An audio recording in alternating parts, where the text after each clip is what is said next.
What's up, YouTube? Today I have an amazing guest. I have Daniel, as you guys probably know, as the great curator. It's a pleasure to have you with me. Today will be a different podcast since Daniel collects soccer, but I assume is not his main market. So we will talk about alternative markets, non-sports, and I think you guys will enjoy this conversation in the end. I will pass the word to you, Daniel. Basically share a couple of words to my audience that may not know you. Sure. My name's Daniel, but on Instagram and YouTube, I am known as the Great Curator. I've got an Instagram where I post all sorts of fun things. You know, I collect a couple different niche areas, a little bit of soccer, just because I've been hanging out with our mutual friend, Brian, Sunday League Investor, but mainly I do basketball, alternative cards like Marvel, Star Wars, wrestling cards, things like that. So you can find me on Instagram there. I post all my cards and I post like funny reels that I do. And then I also have a YouTube channel where I make informational videos, much like yourself, to try to help out people who are new to collecting. And then I also have a weekly show called Between Two Slabs with my partner, Mer World Cards. So on there, we just talk about weekly events. We do a lot of reviews on card shows because we go to card shows almost monthly, and we just try to promote the hobby and just educate people and have a good time. No, I love it. I mean, I'm a big fan, especially of the podcast you do Between Slabs. I think is an amazing podcast. As I love to watch that type of content when I'm looking at my cards, trying to see what I send to grade. I love to put long format content on the background, and I believe a big part of my audience also likes my video because of that, since I tend to make long videos. So I think checking your channel can make a lot of sense. Since if they like my content, I believe they also can find some type of value on your channel. The way this works is quite easy. I will shoot you 5 questions. You give me your basically first thoughts, and then we'll go back to them and have a longer conversation about the topics I will bring today. Can I start with the questions? Sure. Hit me with it. Question number 1, and this is a fun one for you. I know you are very involved into alternative markets, non-sports. A couple that end up coming to my mind, since I tend to watch your content, is Marvel, Star Wars, and WWE.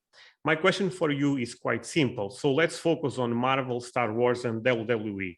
Buy one, sell one, hold one. Buy one, sell one, and hold one of any type of card.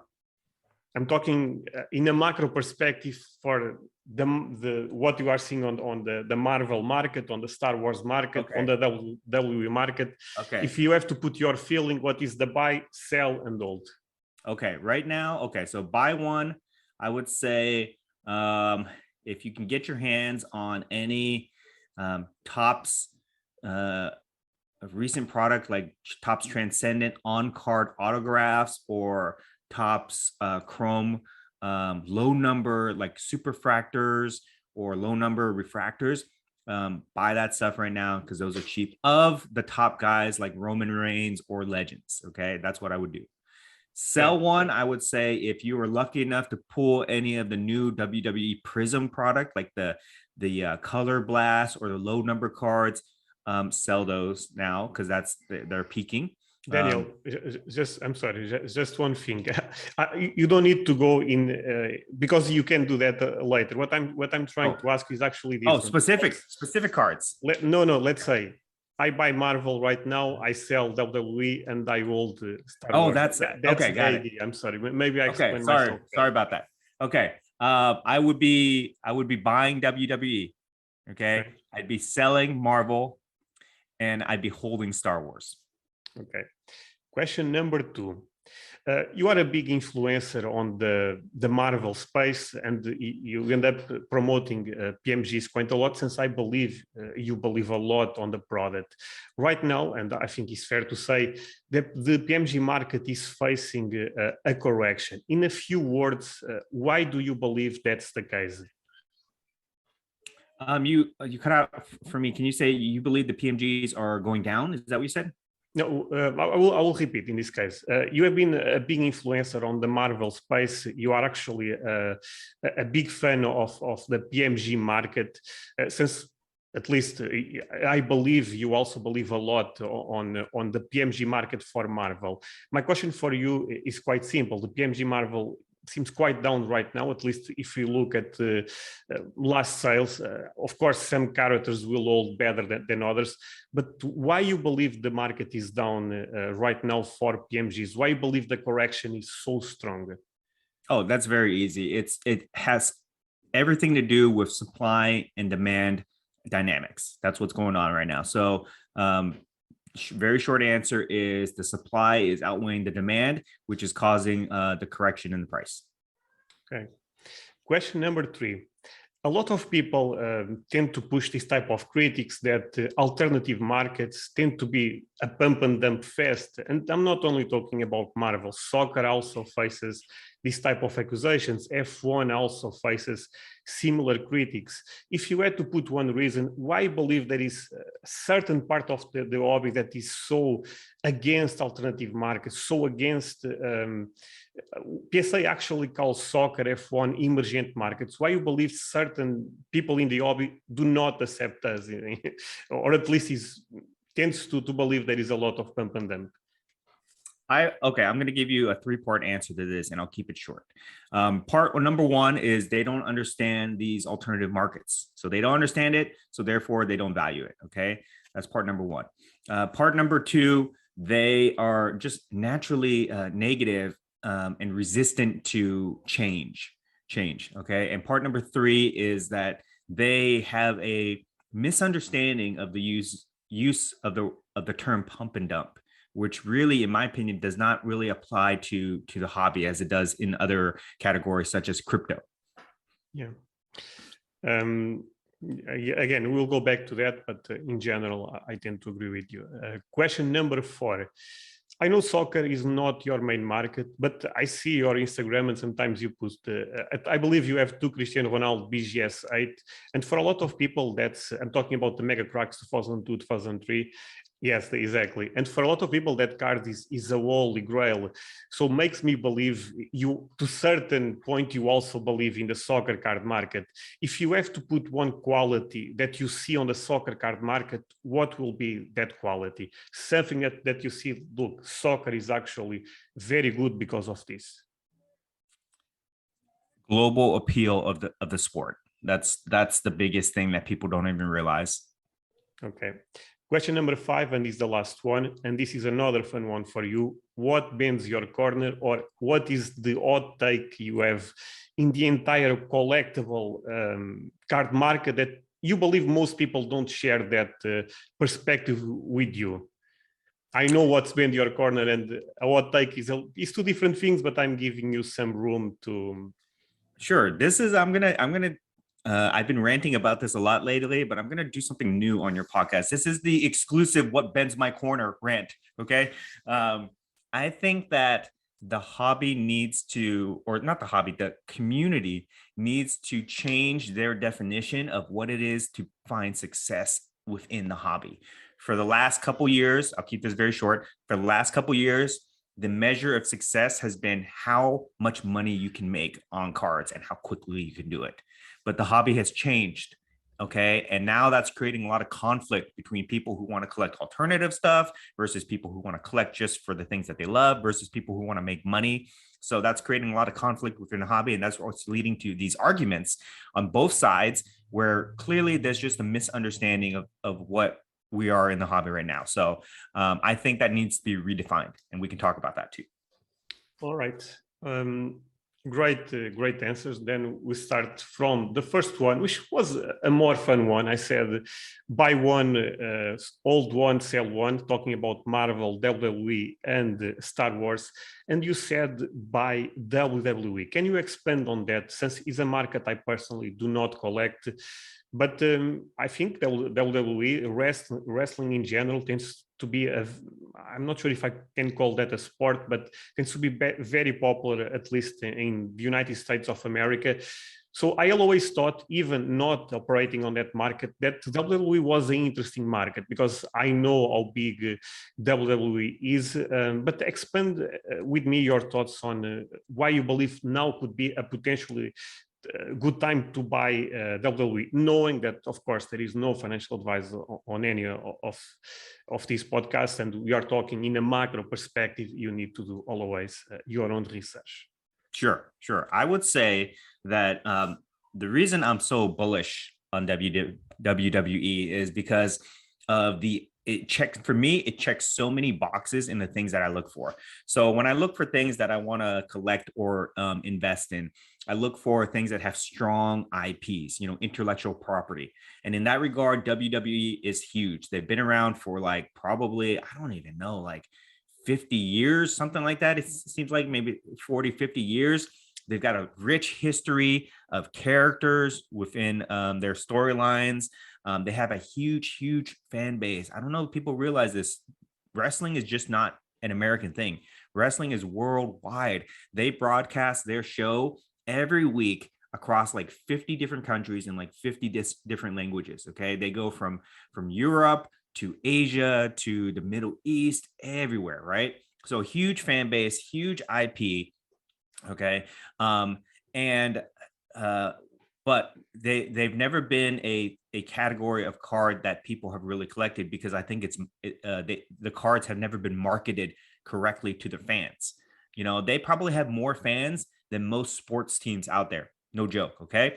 But those fans, they buy action figures, they buy replica belts, they buy autographs, but they never collect cards because cards have never been marketed to them. Okay. But with the recent release of WWE Prism and all the changes that have going on in the hobby right now, I have been noticing that they have been making an effort to market towards their core fan base, not to the card collector fan base, us, but to their hardcore wrestling fan base, because now they are putting TV commercials for their cards on their shows. And that's not a common thing. Like, you don't see card commercials for anything on TV at all, but they have it on their show. So it's only a matter of time, I believe, unless they just totally give up on their marketing plan. It's only a matter of time before they pull in their core fan base of card collectors. I mean, of wrestling collectors who will go want to collect the cards. They probably have to come out with some product that's a little bit more affordable for an entry-level fan, which I think they will do.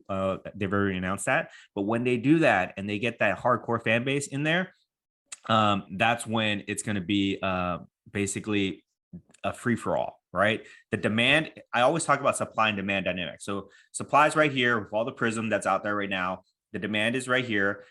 Prism was a huge success, right? They proved that it was a huge success. A lot of people bought into it, but now the cards are sitting there. But once they tap into that core fan base, that demand is going to boom, and you're going to see big prices on wrestling cards, and you're going to see a lot of people get real pissed off about that too, because they either missed the boat or they just don't believe in wrestling. But that's just what's going to happen. So that's why I think wrestling is a buy. Again, not a market that I have interest, but again, you are correct, because in Portugal, wrestling was huge. I remember right now, I'm not so sure since I don't follow, but when I was a kid, a lot of my friends, they had John Cena t-shirts, stuff like that. Was a giant thing for sure. Then you said sell Marvel, and I thought that was quite interesting. But please expand on that. Why I believe this could be a good time, in a macro perspective at least, to sell Marvel. So Marvel, same thing with WWE, but go back 6 months. So 6 months ago, Marvel cards, nobody really thought too much about them. They were just kind of sitting out there, and then they started to get a lot of attention, partly due to me promoting on my channel. I was one of the first ones to put out Marvel cards at some of the major card shows out here. I'll take credit for that, but basically we brought awareness to the product, and again, it checks those boxes. Established IP. Okay, huge fan base. Everybody here in America, we love Marvel. We read the comic books, we watched the cartoons, we watched the MCU movies. Everybody loves Marvel. Okay, And it was only a matter of time before when you start promoting the cards where people see the cards for the first time and then they naturally want to collect it. So before, let's just say 4 months ago, 4 or 5 months ago, okay, supply is here, the demand here. Okay, people start seeing what Marvel cards are doing. People start buying Marvel cards, and at this time, most of them are raw too. And the few graded ones were being held in collections. And then to coincide with Daniel, that, just one thing: when you say supply, you are talking about graded cards or basically the entire supply? just the entire supply. Okay. Because I'm talking primarily about Marvel PMGs, which is the first card to get people's attention. And those are all numbered and those are all very limited supply. Yeah. There's only about 161 cards per character per set that they put out there. So like, it's pretty limited supply. So here's the supply right here, right? And then what happened is some record-breaking sales on golden auctions and things like that. And that just further validated the cards as being investable, and then that shot up demand, and then that's what overtook the supply, and that's when you saw big prices for the last 3 months. And then what happened is when those big prices happen, the people that were holding these cards were like, oh wow, I need to make my money, which is within their rights to do that. Then they started to send them to golden auction and things like that, and then so basically, basically new money versus old money, right? Yes. People that saw opportunity since they end up buying for so little that right now they can cash big. So why not, basically? Yeah, I mean, if you bought the card, 6 months or a year ago for like $400, and that same card is going for $4,000, why wouldn't you 10x, on your investment? And what happens is, it just accumulated where basically a large supply went onto the market at the same time on that golden auction where there were 120 Marvel cards on that one golden auction. And the supply just overtook the demand. There's just not enough people out there that are buying Marvel cards at that type of price. These things, they went down from their last auction, but they were not cheap. Like that Captain America is $20,000. You could get like a couple, you could get like 2 of these Ronaldos for that price. You know what I mean? So that's what happened. And when that happens, when the supply overtakes the demand, prices go down. So I would say that it's not like a crash or anything like that. Marvel is still very much in demand, but if you have a chance to take profit on that, then you should take your profit now. Hey guys, hope you're enjoying this conversation. Daniel was great. I believe there is a lot of great insights on this one. It's a little bit different than normal since soccer ended up not being the main topic, but I believe sometimes putting things in a macro perspective for other collectibles can actually help you in your journey in the soccer card market. So if you agree with me and if you end up enjoying this one, feel free to leave a like. It means a lot to me and is the best way to support my channel, to make my channel grow. So don't forget to like, don't forget to subscribe, comment, all the good stuff. That being said, guys, 2 things that I need to promote right now, since those 2 things are quite important for the future of this channel. I have a Patreon community where I put content every week, 2 times a week actually. On Wednesday I put a Q&A, which basically is me answering questions from my Patreon members, and on Saturday I put extra audio where basically I talk about the state of the market. Anyone joining Patreon will be able to ask me questions, to be part of that community. And in the last couple of months I end up answering more than 300 questions.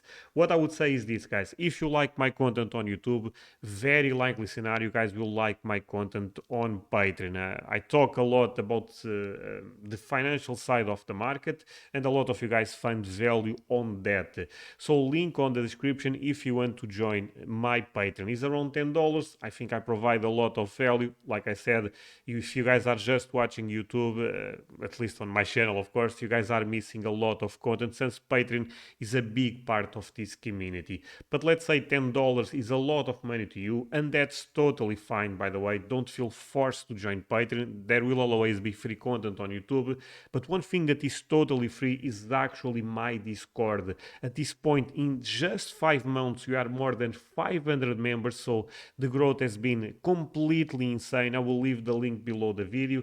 Consider to join my Discord. It's an amazing amazing place to learn about the soccer card market, to interact with other soccer collectors, people that also have the same passion for the hobby as you and me, and I'm pretty sure you guys will enjoy the Discord quite a lot. So check both links. Like I said, Patreon is $10, Discord is free. Check both, and let's continue with the conversation.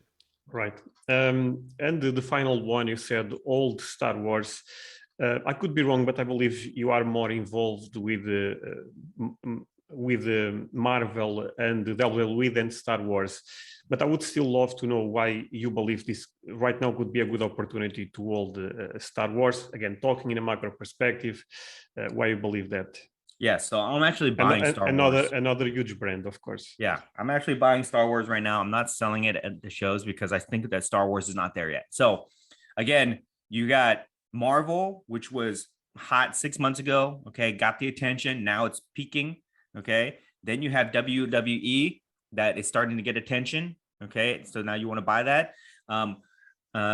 Star Wars, I would say, is right in that same category of, again, we got to talk about it. IP, huge IP. Everybody loves Star Wars, but Star Wars fans don't necessarily collect cards yet. Okay, but card collectors all love Star Wars. So it's only a matter of time when the Star Wars product becomes validated in their mind as something collectible, and then they will start buying that stuff. And it's still very immature right now. Like, you don't see many graded Star Wars cards. You don't, most of them are raw. Most of the really great cards have not even entered the market yet, the superfractors and things like that. So I think that right now, like, if you have your Star Wars cards, if you're sitting on it, now would be a good time. Well, hold it. Wait for about, I probably predict, I don't know, maybe 3 months. Then it'll start getting a lot of attention when the new Obi-Wan series comes out. That will be huge. I don't know when Mandalorian season 3-4 comes out, whatever, but that will be huge.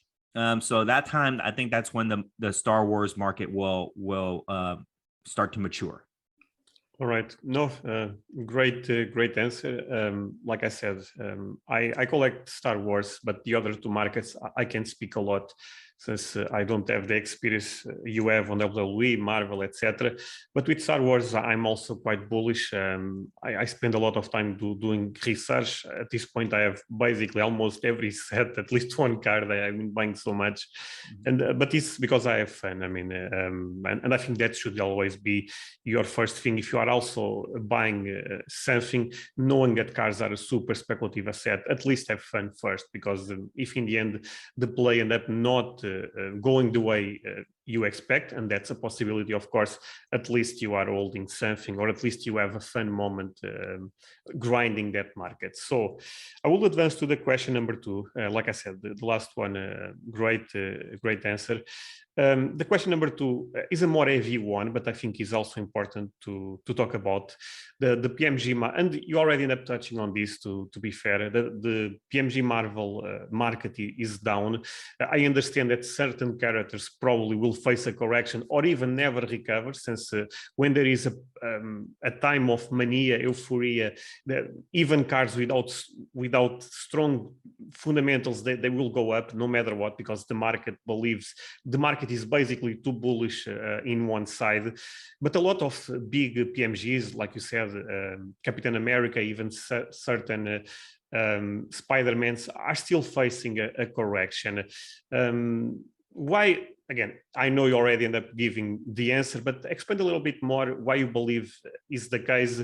And do you still believe in the market long run? Right now, short term, we know that there is a correction. If you compare with 1 year ago, 2 years ago, people are still up if they end up having a nice entry point. But do you still believe in the market long run? Do I believe in the Marvel market long run? In this case, especially yes. the PMG market. Yes. Do I believe in the Marvel PMG market long run? Yes, absolutely, I do. Okay, and I'll tell you why. Go back to what we're talking about. The Marvel brand, the Marvel IP. As long as you have that, you're good. All right.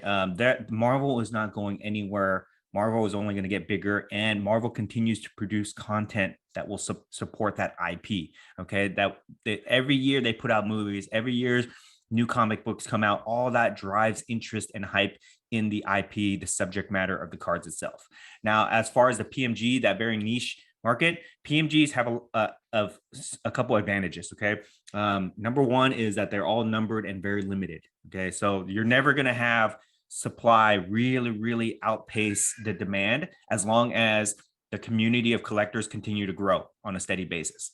Okay. If the community dies out, then yeah, okay, it can go down. But I just don't see that happening with the Marvel community as people become more educated in alternative cards, and as people in their minds become validated in terms of being able to spend money on these cards and not feel like it's a good investment, the community will grow. And then, three is the brand legacy of PMGs. PMGs, for any collector, they in the hobby, they know the name PMG, precious metal gems, because it's a legacy brand from the 90s, and it holds weight. It holds the same weight as Upper Deck Exquisite or Panini Flawless, right? It's one of those high-end brand cards. So people who are crossover from sports going into Marvel, they will buy the things that they recognize the brand, yeah, and the cards are quite beautiful. I think that's also that's also important.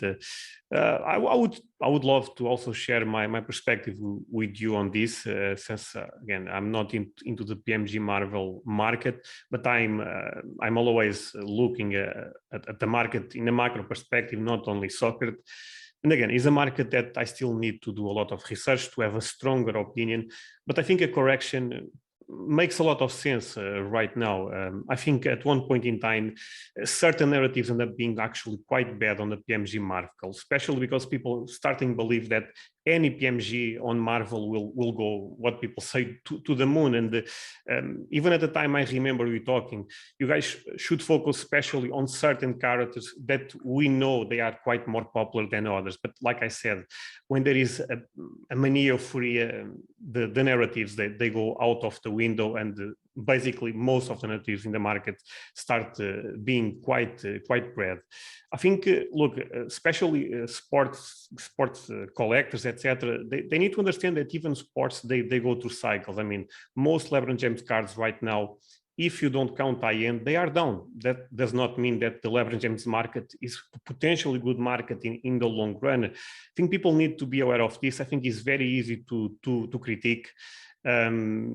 And especially if the critiques are towards to you or other content creators, people need to understand a lot of those content creators, not talking only about you, they are still up. That's the reality, because they bought quite early. And a lot of people, they need to be a little bit more accountable by their auctions. I believe a lot in this. I think, look, I say so many wrong stuff on my channel. It's not even funny at this point. You probably end up sharing things that are wrong, and I mean, it's normal, because if I can predict the future, if we can predict the future, this conversation will not be on right now, because both will be millionaires. I think people really need to understand this. Look at the Pokemon market.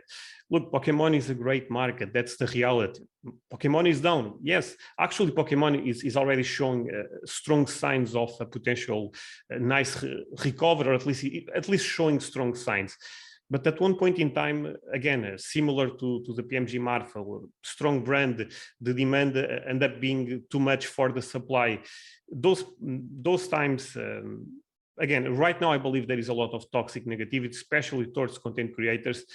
But at one point in time, not related with the timeline on the PMG, on the Marvel market, but at one point in time, I also believe there was a toxic positivity in the hobby. People thought that everything that any content creator said will be reality. At the time I was doing videos, look guys, you need to do your own research, because in the end, a content creator will always, or at least most likely, have a better entry point than you, and you need to adapt to that. So again, not the market that I'm in, but I believe a lot in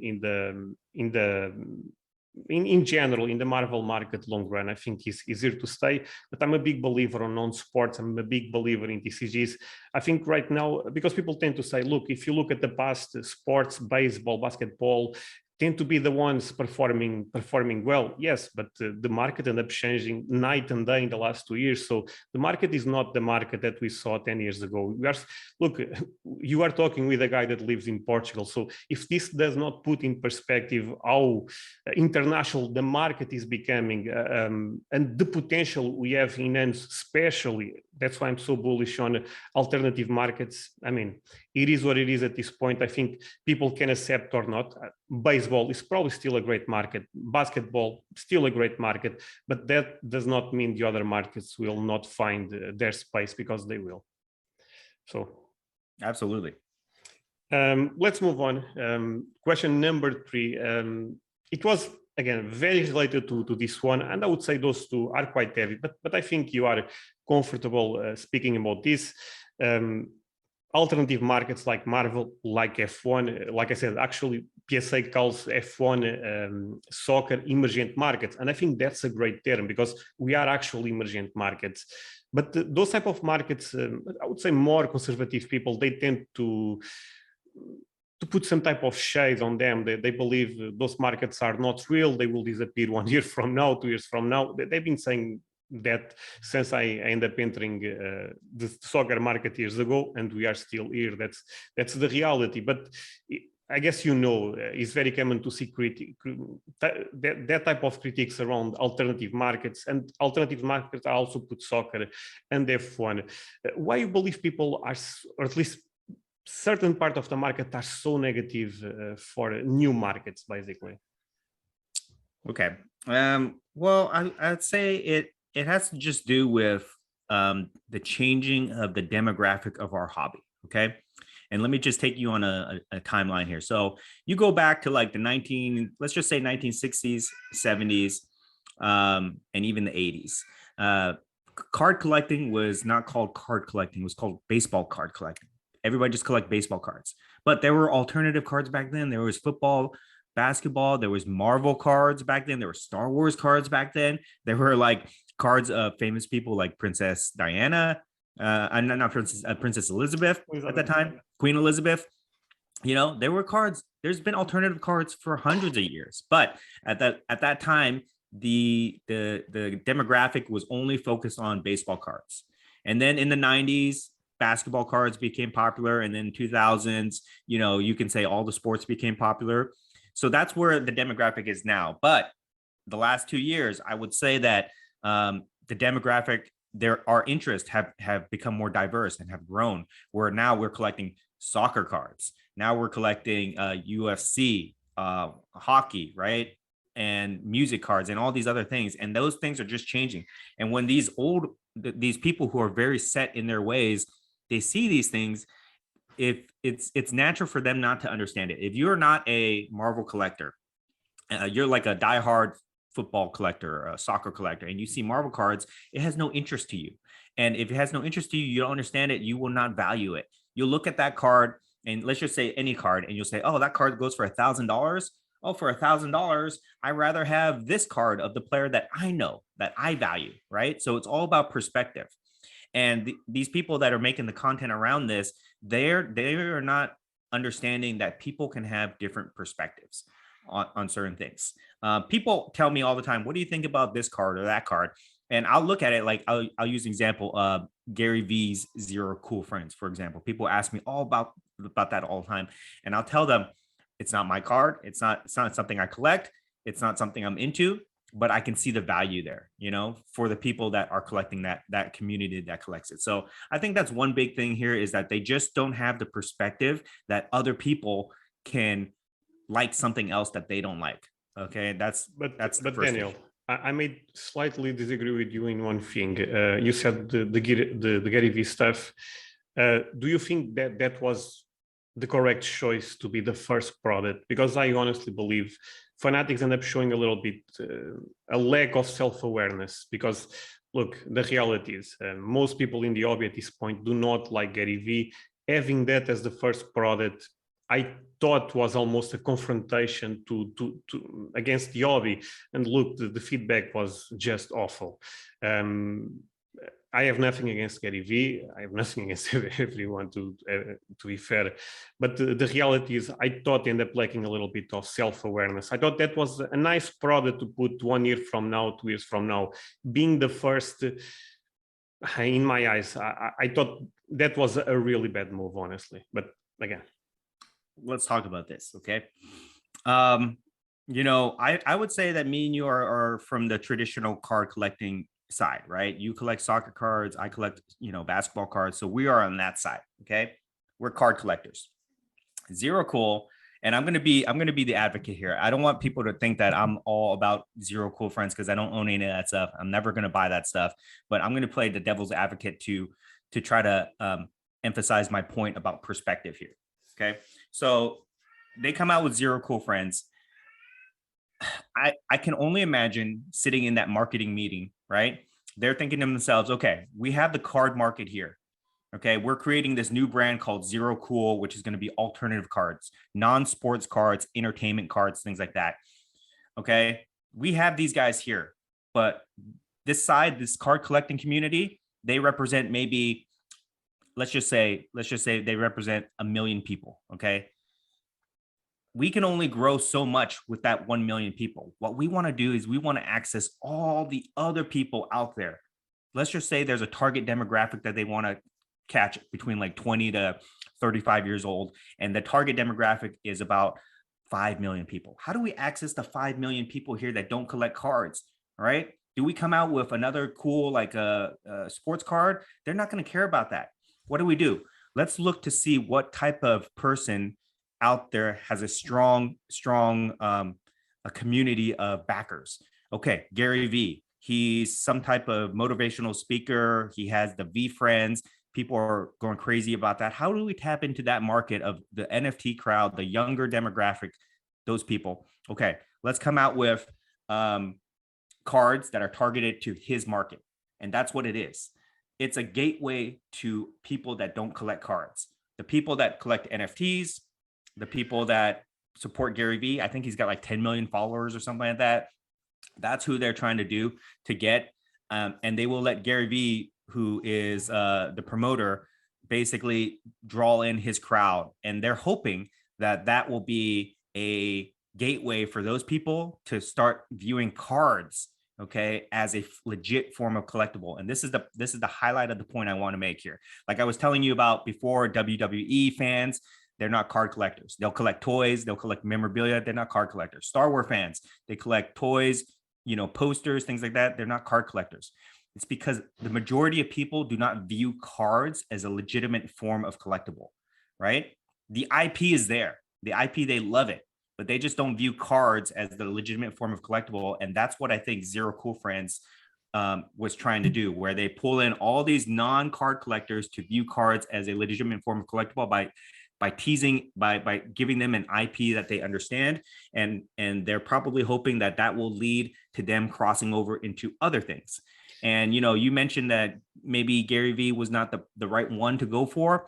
I would say that, you know, looking at the alternatives, I mean, the second one that they're coming out with is like Jackass, which I don't know if you know anything about that. I'm sorry, it's awful. That's why I believe they are lacking self-awareness. Because but what you said, it's a different crowd. It's a different crowd.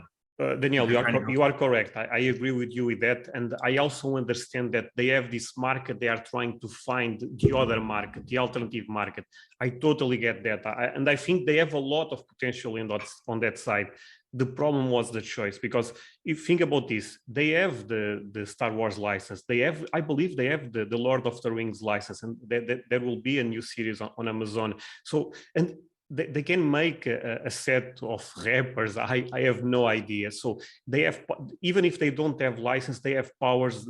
They potentially can make a nice product for something that will not be that controversial. Apart from that, again, is nothing against GaryVee. I think GaryVee ended up being positive to the hobby at one point in time, but I thought this was not the right choice. And I honestly do not buy what you are trying to tell me, in the sense that GaryVee have a lot of influence. Yeah, but GaryVee is not that big, especially if you look at alternatives. They can potentially putting the first product, Star Wars brand, Lord of the Rings brand, Marvel, I believe is with Upper Deck, but I'm talking about something way bigger than they have right now. People, again, like you said, people, they have the sports card market. What about making a set about, like I said, rappers bringing the Drake fans, the Eminem fans, stuff like that. I think that was as the first product that made more sense for me. Yeah, just my perspective on this, but I also understand what you mean. I would say that well, you know, like again, if we say Star Wars or we say Marvel, I mean, I think those are under different licenses. So but those products already exist, right? There's already Marvel cards, so you would be basically trying to reinvent you are correct, yeah, the wheel, right? So could they have done something else like Lord of the Rings? Oh, maybe, you know, but I don't think Lord of the Rings is necessarily as relevant as GaryVee is right now. Could they have done music cards? Yes, absolutely. But I don't know if you know this. There's a company called Infinity Cards out there that is doing almost exclusively all music cards. And I think, I don't know, I'm just going to speculate here, but I think Josh Luber is involved in that somehow. Mm-hmm. Okay, so that may have been the thing, but what I think is just, I think the reason that they picked that, there's probably some like cross marketing going on between GaryVee and Fanatics. That's the reason. Yeah, I think GaryVee is on the board of Fanatics. Is he like? Daniel, like that I did not want to say that, but that's for me that's the reason, because so there's cross marketing there, but I also think again, GaryVee, maybe not to you out there. I don't want to speak for everybody, but I can say that GaryVee is very relevant for a certain age demographic. He has a podcast that he comes out with that I listen to regularly. I'm a GaryVee fan. Okay, I just don't collect NFTs or anything like that, and I think that what they're trying to do is just tie in that NFT market, because I think that Fanatics believes in NFT as a legit form of collectible also. So to me, it is relevant. Could they have picked a better person? Who knows? Maybe. Is it controversial? Yes, it is controversial, because a lot of people in the card community are not NFT collectors, but a lot are also. And I think it just goes to that same mentality that we have. Is just perspective. Like for me, I don't really have any NFTs. I'm not an NFT collector. I don't see value in it, but I recognize that other people do. And I think that it's going to be a thing that we're going to have to accept as part of the categories that we're going to be seeing it in the hobby going forward. So I don't even know. Like you said, was it a disaster? Like, did they sell the cards? I don't even know what happened with that. I mean, the reviews, at least, and I'm gauging my opinion on social media to be fair, but at least the feedback that I saw is not great. I mean, I remember, I believe SEC ended up posting a photo of one of the V frames graded. I mean, and the comments end up being just basically all negative and stuff like that. Now, was the comments based on the art of the card? Was a little bit of both. Yeah, I also don't get the art. I have to be honest. I mean, I would love to say, no, I actually understand the concept. Actually, the art, I understand on the NFT world, since it's just the art, but there is some function if you buy the NFT. So I understand you are not buying the art. But when it comes to cards, I mean, eye appealing is a big part of why we collect that type of stuff. So again, I just thought the product was not that great. The Jackass stuff, again, not a big fan. But like you said, I understand what they are trying to do. I just believe they could have a better start, because, I mean, even if, like you said, I'm not sure about the musicians' rights stuff, but come on, if they can buy tops, most likely they can find, they can make a nice product around music, around the movies. I don't know, I'm putting some ideas out there. They end up going with that route. Again, I thought they end up lacking a little bit of self-awareness in the hobby. Scares me a little bit, but in the other end, I also believe a lot in on-sports market. I also agree, again, I don't care a lot about NFTs also, but I'm not mad that they are trying to implement more technology in the hobby, bringing people from that side to the hobby, because if the market grows, we all grow. And there is not a lot to be said around that. If you don't understand basic economic, I mean, if the market goes up in a macro perspective, very likely scenario, what you are buying right now will also go up. So I believe sharing positive to Fanatics makes sense, but also being, at least I'm trying to be, to make a constructive critic that I thought they end up lacking self-awareness. I thought they have better brands. I think also makes a lot of sense. Yeah. And I'll just add this, I'll add on to that point too. Like, let's just assume that the whole thing was a failure, right? Which I don't know. I don't really pay attention to it. But I would just say, I like the fact that they're trying, I like the fact that they're trying to put different things out there. And even if Zero Cool is a failure, even if Jackass is a failure, I want to see them keep trying, and I want to see them learn from these releases, right? And then who knows, maybe they'll put out something that really resonates with a lot of people. Like they'll do, I don't know, Lord of the Rings, for example, right? And then that just like kills it, and they do very well. So I don't want to discourage innovation in the hobby. And that's part of why I'm always preaching about people focusing on the negative too much, is like, let them try to put out things. You don't have to buy it, right? You don't have to buy it. You don't have to participate. But what the narrative is sometimes between people who make a lot of content out there is that they feel like they've been offended by what has happened. And they create a false sense of grievance within the hobby to try to get people to react negatively to these products. When in reality, if you don't collect it, if you don't buy it, it really has nothing to do with you. You could just turn your head and focus on something else. But they want to focus the attention on why something is wrong, why they think it's wrong.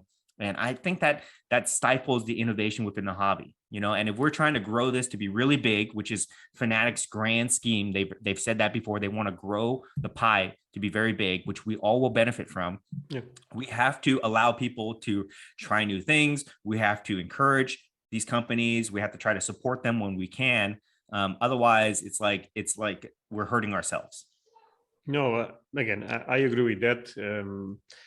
I just think, honestly, there is a big difference between spreading positive blind and trying to spread positive, but also be critical. Because, look, going back to the question that there is a lot of people calling soccer a pump and dump, Marvel, etc. I think education makes people more smart. I think there is proofs on that front, and a lot of people need to understand that we are talking again about a super speculative market. This is not equal to gamble, but we are not that far from gamble. If you think about cards are not liquid.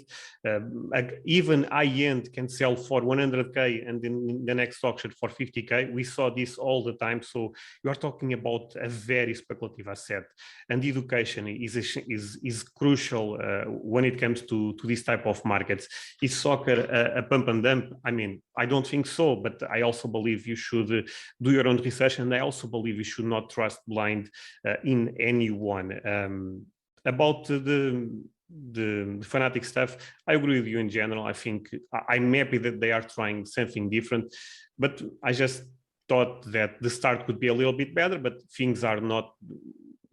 The more important is the next product coming out next, not the ones that are out right now, because there is nothing that we can do at this point. So yeah, can I move to yes, the next question? The next question is related with soccer. Like I said, you have been posting at least that card, the Cristiano Ronaldo rookie card, 2002 Mega Cracks. And you said you believe in soccer because of, I would say, the international potential. I think it's fair to put that way. Why you expand more on that narrative, basically? So in the last couple of years, that I've been involved in the hobby very heavily, I've noticed patterns, okay, across all markets: football, baseball, soccer, basketball, and now the alternative markets. Is that basically it all hinges on supply and demand, okay? Right? When a card comes out, there's a certain amount of supply, and the demand for that is there, and if it overtakes it, the card goes values go up.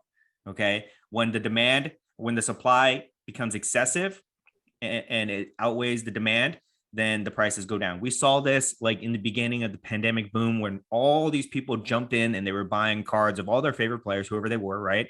And then people were sending cards to get graded, and pop counts that were at like maybe 100 grew to 1,000, grew to more. You know, I'll use an example. I was a big Kobe Bryant. I'm a big Kobe Bryant fan. I was buying Kobe Bryant rookies when the pop count was like at, about like 7,000, right? For his PSA 9 rookie tops. And I thought, okay, there's got to be at least 7,000 people in the country that want this card. So it's a safe investment. And as that pop count started to go up to 8,000, 9,000, 10,000, it's almost at 14,000 right now. I saw the price go down, down, down, down, down because the demand could not support the supply. And then it made me think that, okay, there's a limited number of basketball fans here, right? There's a limited number of baseball fans, football fans. So then I started to look at alternative markets where there's a bigger fan base. And that's what got me into like Marvel, for example. How many hardcore Marvel fans are out there versus how many hardcore baseball fans? Probably more Marvel fans. I started to look at WWE wrestling, same thing, right? So when I apply those principles of understanding supply and demand dynamics, I look at soccer. Okay. And I'm going to admit this. Okay. This is going to be embarrassing. I've never watched soccer in my entire life. I don't even know how the game is played. I don't know. I don't know the rules. It's a very easy game to understand. So I don't understand anything, but I know soccer is the world sport. Football, let's call it. Okay, football is the world sport. I know that. I know how big the World Cup is. I know how hardcore the fans are. When I look at like on TV and I see soccer matches or football matches where like they light the stadium on fire and they start fighting with each other, that stuff doesn't happen here in America. Like that's how hardcore the fan base is in these countries. And then I look at guys like, Ronaldo, right? Who's considered one of the most popular soccer players of all time. I look at his social media account. I think he has the record for most followers on social media. He's the most popular person on Instagram, if I'm not wrong. Over Michael Jordan, over LeBron, over Kevin Hart, over Dwayne "The Rock" Johnson. By a large margin. Yes. It's not close.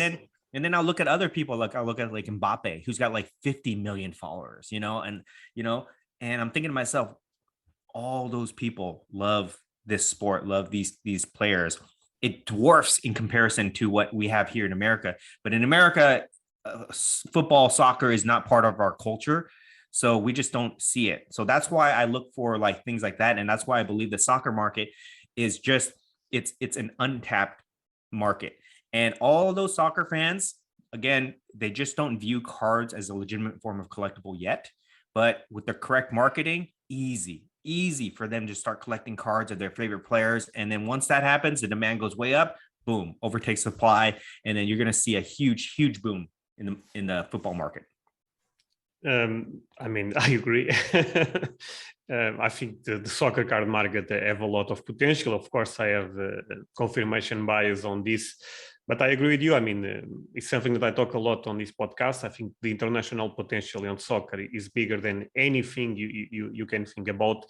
I actually have maybe a hot take. I think the arguments that people make for F1, they can make twice for soccer. I think F1 is giant, but we are talking about there is levels to this type of stuff. One thing that I would say is at least my belief is we're seeing that Marvel was quite hot. Now WWE is getting to that point because of the new Prism set, and the soccer will have a big Prism release for the World Cup. I'm not sure when, but should be soon. I suspect a lot of people will jump to the soccer market at that point.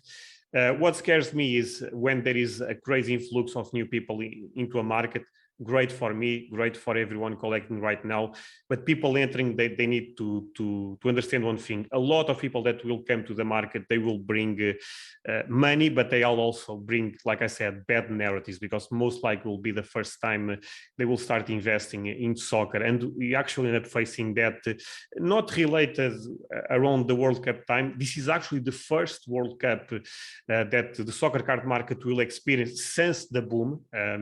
But the the first Prism set is 2014 World Cup, and at one point in time, the base stuff for Cristiano Ronaldo was going for 3K. Right now is $500. So this should put in perspective that I believe the market is a little bit more educated right now than it was 2 years ago, 2 years ago, 3 years ago, etc.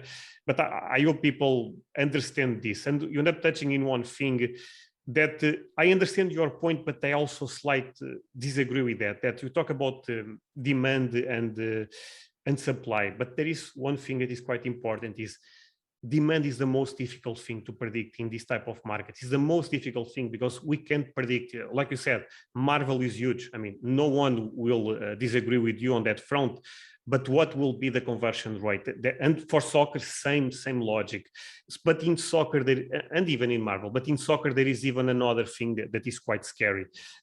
Again, I'm very bullish in the soccer card market, but I think it's important to say this type of things, that we don't control demand, but this applies to all markets, but we also don't know supply. That's sometimes a scary thing, especially if you are playing not in the ultra modern market, because if you are investing in numbered cards, you have that safe spot, I would say. But if you like organic scarcity, if you like what I call true rarity, the vintage market, the pre-modern market, you don't know supply and you don't know demand. So sometimes it gets a little bit tricky to make decisions. That Cristiano Ronaldo cards you have is a great example. At one point in time, the narrative, and actually that card was released in Portugal. I remember that card at the time. People thought that card will be 100K pop, at best 200K. Things are actually a little bit more common that people thought. Again, in a macro perspective, that card, I believe, is around 200 copies at BGS, and I believe 200 copies at PSA. If I'm not mistaken, the entire rookie market, even with the sticker for Cristiano Ronaldo, is around 800 copies. Can the pop go up? Look, pops only go up. Unless there is a scandal, they never go down. At one point in time, people really end up overlooking supply in soccer. They thought things are a little bit are more rare than they actually are. Right now, I'm seeing that's why that card in particular, the Messi Everon Bees, are facing a correction, because people are maybe there is a lot of them out there. At this point, again, can I predict if there will be more supply eating the market? Well, the correct answer is yes, but I don't expect those pops to come close to, for example, a LeBron James rookie tops 2003, for one reason. That card was released in Portugal. I mean, I believe in 2003, we are right now, I believe we are 11 million people. On 2003, we are, in this case, 2002, we are around, I would say 8-9 million people. So put in perspective,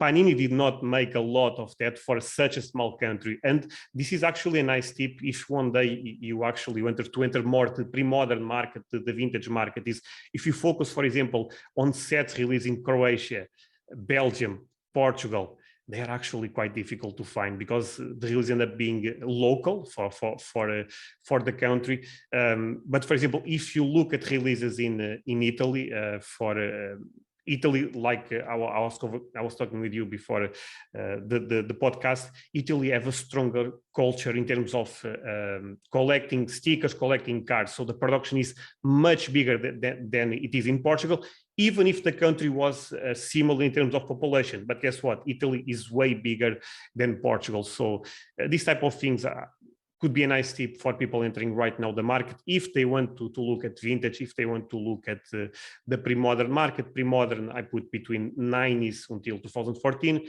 when 2014 was when the first major big American soccer set was released. So I agree with you. International potential is giant in soccer.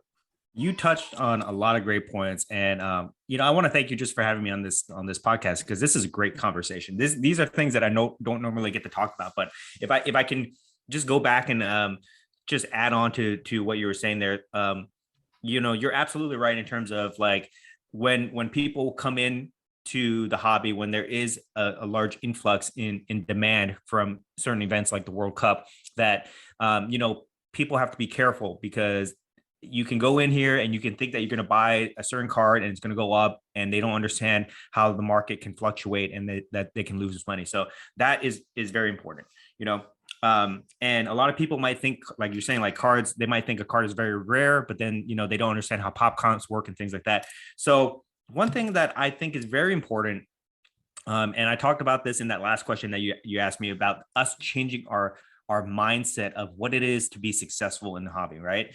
And I will say this, okay, in terms of cards and not understanding the supply, that is why graded cards have such a high demand, carry such a premium to raw cards. Most people won't really understand this. They'll just think that a card, the grade will determine the price. But what it is it's allowing us to understand what the supply is out there for this card at that grade. And grading is subjective. Yes, they haven't figured that part out yet, but that allows us at least a measure of a metric that we can measure off of in terms of understanding the supply out there. So new people coming into the hobby, what they have to understand is the purpose of the grading companies, all right? To understand, like, okay, should I be putting my money into a rare card of 20 that are out there at this rate, or should I be putting my card into a rare a card that has 2,000, right? So they have to understand that part, and that's where it's very important for content creators like yourself, myself, and all the other people out there. There's like hundreds of content creators in the hobby that we have to focus on educating people about that are coming into the hobby so that they don't get burned. Okay. Because we want the hobby to grow. So we have to put out content there, which is something that I do, where I put out like informational content for new people entering the hobby about this is why you want to buy cards. This is what a graded card is. This is why you want to focus on low pop versus high pop, understanding, like you said, pop counts can change and things like that, and educating people so that they know how to navigate the crazy world that is a hobby. If you collected cards 20 years ago and you're just trying to get in now, it's a totally different game. So you got to understand that. And I really want people to change the narrative that you get into the hobby, you collect the player you want because you can make a lot of money. That's what the hobby is right now. Buy this card. This is an investable card. It's going to go up 10x, in next year. You'll make a ton of money. You buy this card, you flip it for next week. You buy this card 70% comp, you flip it for 80%, you make 10%, whatever. We got to get rid of that narrative. That was okay 2 years ago when everything was going up and there was no volatility in the market at all. Yeah. Now we have to get back to a narrative that I believe is what the hobby was meant to be. We need to get all the collectors that want to collect Cristiano Ronaldo cards into the hobby. Can you imagine if Cristiano Ronaldo posted on his Instagram, hey, this is my rookie card, I collect cards? People would go nuts, and there would be so many people in the hobby. We need to get people into the hobby for the primary purpose of collecting the players that they want, enjoying the hobby. We have to have entry-level products that are readily accessible, that are worth nothing. Once you buy it off the shelf, it's worth nothing, but it will allow people to understand what cards are. And when that happens, they will go online, they will watch content creators, they will do their own research, and they will learn, and they will be able to level up to the next level. But it has to be based off of a core foundation that we collect things that we like. Okay. And as just like everything else, right? You collect things you like. Once your education level goes up and you become more comfortable and you have money to spend, you'll get a higher end version of that product. Just like most people, when they start driving a car, right? They'll drive a very entry level car that's not very expensive, probably a used car. And as they move up in their life, they'll buy a very expensive car, right? Same thing with cards. Everybody that jumps into the card game has to start at an entry level point with the intention that that's what they love to collect.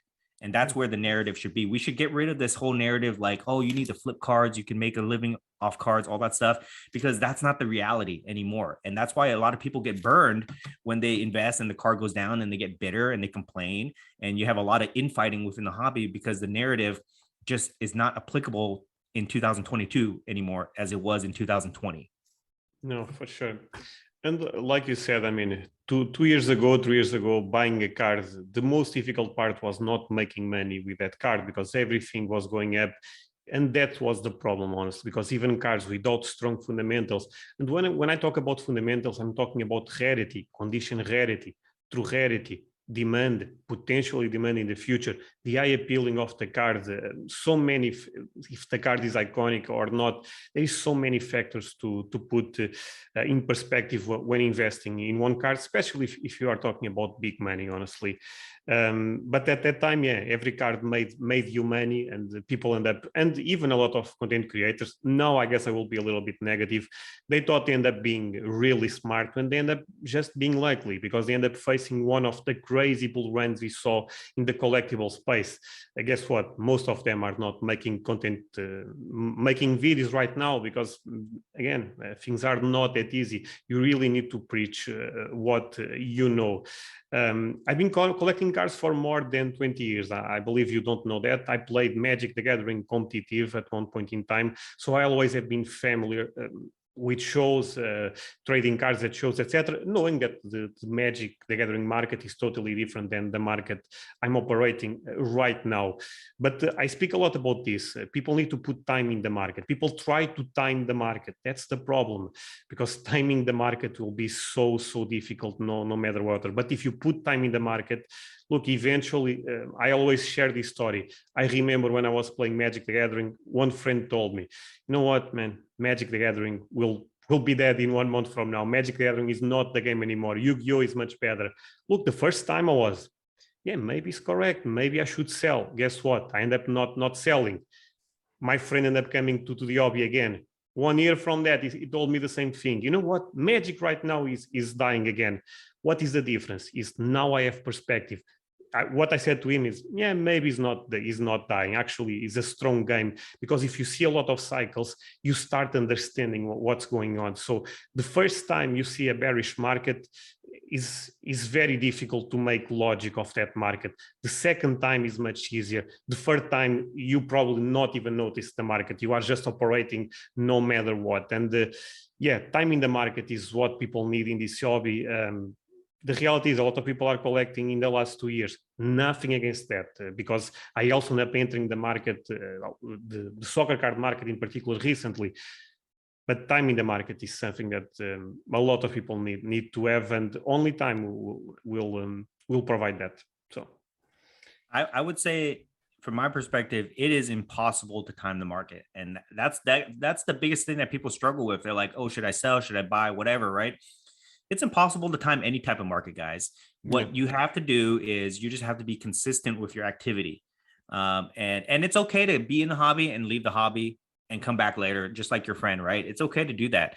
But you just have to be consistent with your activity and you'll be all right. But the most important thing is you just have to be, you have to have a core foundation of why you're in the hobby. If you're only in the hobby just to flip cards and make money, it's going to be very risky. Very risky for you. And it's not what the hobby was intended for. If you're in the hobby because you enjoy it, you enjoy collecting cards, and you see value in these cards, and you think that somebody will see value in those same cards down the line, and maybe you can sell it, then that is the right reason. And that's what we have to promote. You know what I mean? Get away from like, oh, you can flip and you can make this money and all that stuff. I mean, I do that. I'm not trying to be hypocritical or anything. I do that. I flip cards all the time and make money. But that's not my primary thing that I push, Daniel, what I try to promote on this channel, and my viewers are aware of this, is value investing. And this is the only type of investing I've been successful in my life. Look, I buy things and I hold them. It's very easy, honestly, to do it. I know some people, they need to flip to eventually make a bank. I'm okay financial to put money on the hobby and forget about. And I know that's something that certain people cannot do it. But value investing is trying to find opportunity, or at least looking at irrational markets and try to make some logic of them. The reality is, a lot of people say they are value investing because that's the cool thing to say. Basically, when the market goes down, they end up selling. The reason, very simple to understand: they bought the price. They never bought the value. You understand? Because if you bought that Cristiano Ronaldo for 10K, let's say it's 8K right now, Yeah, but the value is still there. The value that end up not changing at all, but the price, yes. That's why people end up panic, because they rely their emotion, they rely their decisions on the price, because price is very easy to understand. Everyone can look at that card. Look, it's 10K. Now it's 11K. Everyone can do that. But what about the potential of that card in the market? What about the fundamentals? What about the true value? Cards does. Again, people tend to talk about intrinsic value. And if you go to a more philosophical type of conversation, even a card can have intrinsic value, because a lot of people in the past, they said that, for example, beauty can be intrinsic value of a person. I guess you can apply that to a card, but in general... Sentimental value. Exactly. But in general, cards that... It's difficult to find intrinsic value, but you can find value. Intrinsic value are two different things. So I say a lot. People need to push critical thinking, to educate on the market, and things will eventually become better. To finish this, Daniel, what bends your corner and the odd take you have in the collectible card market? I guess we end up talking about all the questions, basically. But there'll be a good way to kind of just recap here. What bends my corner? I kind of already talked about it, but it's the current narrative that pushes the hobby to focus on financial gain. And that's what's causing so much conflict between people. Like if I say, for example, like to a non-soccer collector, non-football collector, I say, oh, Ronaldo, this is the card to buy, right? Some people might say, oh, Ronaldo, he's past his prime. You should be buying Haaland or Mbappe and things like that, because you can flip those cards and make money. And it's just like, we're having two different conversations, right? And it puts people like myself in a position where I have to defend my purchases to people, because they're viewing it as like, how much money are you going to make on it? You just bought this card. How much money are you going to make on it? What's your hold period? The card went down. What are you going to do now? I'm not trying to answer because they are just looking at the price. Yes. They are not looking at the value. That's the problem. I'm not trying to answer those questions. You know what I mean? I'm trying to tell people, like, this is why I see the value in this, right? This is, why I collect this. This is how it makes me feel and things like that. And it's just two different conversations. So I think that, it's just like, the reality is we're not in the bull market that we were in 2020. We've been going down since, like, the market has been correcting itself since mid 2021. It's time to change the narrative, time to give people a different perspective on why they want to buy cards. You want to buy cards, like you said, that you think are undervalued, so that you can get that value investing, right? Buy cards in new different markets, Marvel, soccer, Star Wars, things that you enjoy. Okay. And then if you enjoy it, share that enjoyment with other people, which is what I try to do on my channel with all the cards I collect. I share my enjoyment, and I do that for two reasons. Number one is I want people to see other things, right? Other type of cards out there, because I believe that if they see it, they'll probably enjoy it also. And then number two, I believe that if I promote that and I build the community around those things, then it will inevitably impact the demand for that product, which will raise the price. And, people are very quick to say, every time you promote a card, not just me, every time anybody promotes a card or a category of cards, people who don't see value in those cards are very quick to accuse that person of pumping and dumping. And this is where I didn't get a chance to touch on this, so I'll talk about it now. This is where I think that is a misguided term to use in the hobby. It just doesn't really apply. Pump and dump in the conventional sense is when, just for your viewers that may not know this, if you have a large position in one thing, like cryptocurrency, a coin or a stock, right? You have a very large position in a very a very inexpensive item. You pump it up, claiming that it's going to go up, 5x, 10x, whatever. You build the demand, which raises the price, and then you sell out of your large position. That's what pump and dump is. Cards, it's not, you can't really apply it like that. Not many people have huge positions in any type of card. Like for example, I've got this sad Pele card, right? That I pump all the time. I promote this thing all the time. There's only two of these, it's like, this is like probably, I don't know, $200, $300, $400 card. If I pump it up to $1,000, it's just not practical for people to do that. Right. People don't have large positions where they have this ulterior motive that they're promoting it with the intention that they're going to sell high after they create that, and then it's just going to crash. It just doesn't work that way. The hobby is different. We collect things that we like. We have to share these things with other people because most people don't even know that they exist, and that's what grows the hobby, right? So I think that this whole narrative of like when you have a perspective that everything has to do with the bottom line, how much money you're going to make on it, and that everything that you see out there, if you don't understand it, then it must be some type of scheme, some ulterior motive of the person talking about a pump and dump scheme.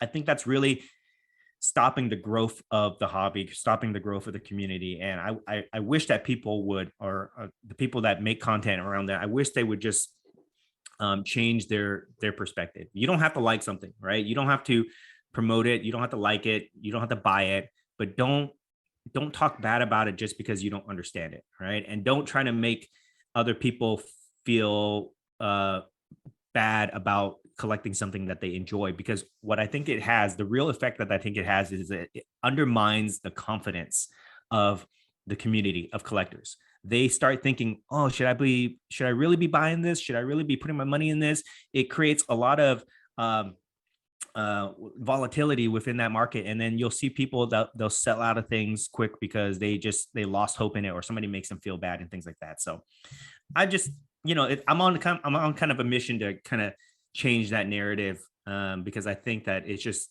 doesn't apply to the hobby anymore. So that's what really bends my corner lately. Okay. No, I mean, in general, I agree with you on that front. I would say one thing, what you said is correct, that pump and dumping on the crypto market is way more easy, especially if you are a big influencer, you promote what they call alternative coin. Actually, the word is shit coin. And it is way more easier to the liquidity is easier to understand on that side. On cards gets a little bit more tricky. But I also would say one thing to counter-argument that. I think it's naive of us to believe that there isn't people actually dumping things on the market that maybe not even them end up talking, but the influencer they know, they end up promoting. There is shady stuff going on for sure. That's, again, you may disagree with me on that front.